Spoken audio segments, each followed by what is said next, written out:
My fellow citizens, at this hour, American and coalition forces are in the early stages of military operations to disarm Iraq, to free its वो people, बात है and to defend the world from grave 1991 danger. की। 1991 में ना cold war खत्म हुआ था। तो उस समय ना एक मशहूर पॉलिटिकल साइंटिस्ट थे फ्रांसिस फुकुयामा। उन्होंने ना एक थ्योरी दी थी। थ्योरी क्या थी? थ्योरी थी एंड ऑफ हिस्ट्री। उनका यह मानना था कि जैसे पहले कोल्ड वार के दौरान लड़ाई चल रही थी ना, एक तरफ यूएसएसआर, दूसरी तरफ यूएसए, एक तरफ आइडियोलॉजी कम्युनिज्म की, दूसरी तरफ आइडियोलॉजी कैपिटलिज्म की या फिर लिबरलिज्म की। ये जो फाइट है अब खत्म हो गई है, ये हिस्ट्री का अंत है। अब डेमोक्रेसी की जीत हुई है, ग्लोबल ट्रेड की जीत हुई है। समझ रहे हो? तो ये चीजें बोली थी फ्रांसिस फुकुयामा ने। लगभग देखो 30 साल तक पूरी दुनिया में ना एक उम्मीद रही। हमें लगा कि ये यूएन, डब्ल्यूटीओ, वर्ल्ड बैंक जैसे जो मल्टीलेटरल संस्थान है ना, ये सब संभाल लेंगे। एक अजम्पशन ये भी था कि अब विभिन्न देशों की जो इकोनॉमी है ना आपस में जुड़ गई है, मतलब इकोनॉमिक इंटरडिपेंडेंस है, तो वो कभी भी ना आपस में नहीं लड़ेंगे और इंटरनेशनल लॉ जो है वो सबको कंट्रोल कर लेगा। लेकिन देखो आज ये जो अजम्पशन है ना पूरी तरह से टूट गई है। क्या हुआ है करंट अफेयर आपको पता ही है। इजराइल और यूएस ने मिलकर ईरान के ऊपर स्ट्राइक्स किए। ये देखो कोई छोटी घटना नहीं है, क्योंकि ना पहले देश क्या करते थे, पहले देश ना सिर्फ डेटरेंट सिग्नलिंग करते थे, मतलब डराते थे दूसरे देशों को, सिर्फ अपनी ताकत दिखाते थे दूसरे देशों को और अपनी बात मनवाने की कोशिश करते थे। लेकिन ना अब ये जो लाइन है वो क्रॉस हो चुकी है। अब तो देखो आपने देखा डायरेक्ट कोऑर्डिनेटेड मिलिट्री एक्शन हो रहा है। तो बहुत बड़े वार का जो खतरा है, थर्ड वर्ल्ड वार का जो खतरा है, वो देखो बिल्कुल रियल है। और आपको लगेगा सर ये तो सिर्फ वेस्ट एशिया का क्राइसिस है। ना भाई ना, ये वेस्ट एशिया का क्राइसिस नहीं है, ये पूरी ग्लोबल पॉलिटिक्स का एक प्रकार से ना शिफ्ट है अब, समझे।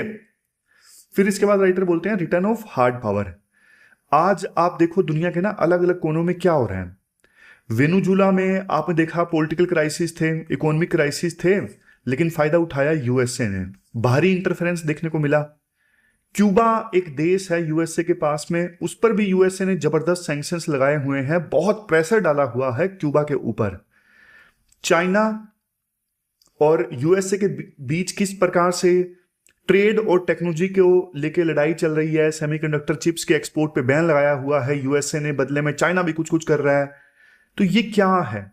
ये एक प्रकार से ना हार्ड पावर का रिटर्न है, ये पावर डिमोन्स्ट्रेशन है। देश ना अब अपनी बात मनवाने के लिए ना रूल्स का वेट नहीं करते कि हम यूएन जाएंगे, यहां जाएंगे, वो वहां जाएंगे, नहीं, सीधा सैंक्शंस लगाओ, सामने वाले पे मिलिट्री स्ट्राइक्स करो, सामने वाले को डराने के लिए अपना अलायंस मजबूत करो। समझ रहे हो?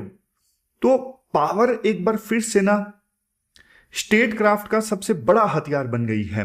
मतलब पहले डिप्लोमेसी का स्कोप था, लेकिन अब स्टेट क्राफ्ट का पूरा जो फोकस है ना सिर्फ और सिर्फ पावर पे है।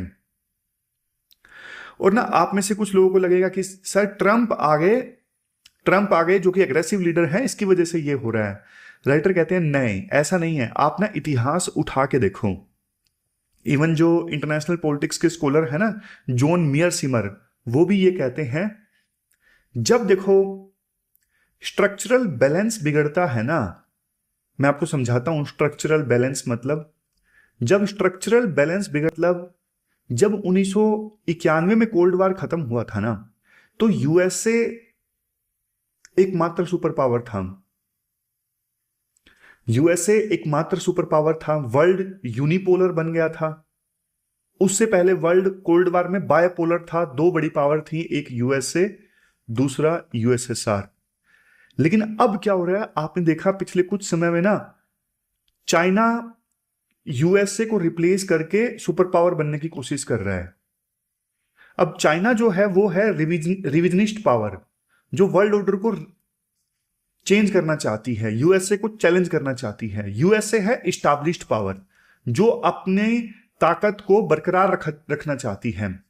तो जब देखो रिविजनिस्ट पावर एक इस्टैब्लिश्ड पावर को चैलेंज करती है ना, जैसे चाइना अब यूएस को चैलेंज कर रहा है, तो ऐसी सिचुएशन में जो इस्टैब्लिश्ड पावर होती है वो देखो फिर रूल्स वगैरह को नहीं मानती, वो सारी चीजें करती हैं जो उसके लिए जरूरी है पावर में बरकरार रहने के लिए, क्योंकि इस्टेब्लिश्ड पावर को इस केस में यूएसए को एग्जिस्टेंशियल थ्रेट महसूस हो रहा है, उसको लग रहा है हमारा वजूद मिट जाएगा।